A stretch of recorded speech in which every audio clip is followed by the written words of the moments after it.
صلوا علیہ وآلہ۔ بسم اللہ الرحمن الرحیم۔ رسول اللہ صلی اللہ علیہ وآلہ وسلم جب مدینہ تشریف لائے تو پہلے اپنے ننھیال میں اترے جو انصار تھے، اور وہاں آپ نے 16 یا 17 ماہ بیت المقدس کی طرف منہ کر کے نماز پڑھی، اور آپ کی خواہش تھی کہ آپ کا قبلہ بیت اللہ کی طرف ہو۔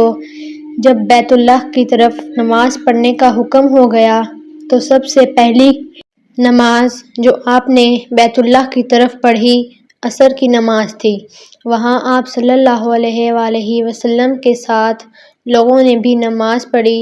پھر آپ کے ساتھ نماز پڑھنے والوں میں سے ایک آدمی نکلا اور اس کا مسجد بنی حارثہ کی طرف گزر ہوا تو وہ لوگ رکوع میں تھے۔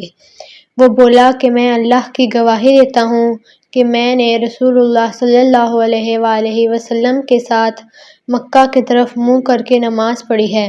یہ سن کر وہ لوگ اسی حالت میں بیت اللہ کی طرف گھوم گئے، اور جب رسول اللہ صلی اللہ علیہ وآلہ وسلم بیت المقدس کی طرف منہ کر کے نماز پڑھا کرتے تھے، یہود اور عیسائی خوش ہوتے تھے، مگر جب آپ صلی اللہ علیہ وآلہ وسلم نے بیت اللہ کی طرف منہ پھیر لیا تو انہیں یہ امر ناگوار گزرا۔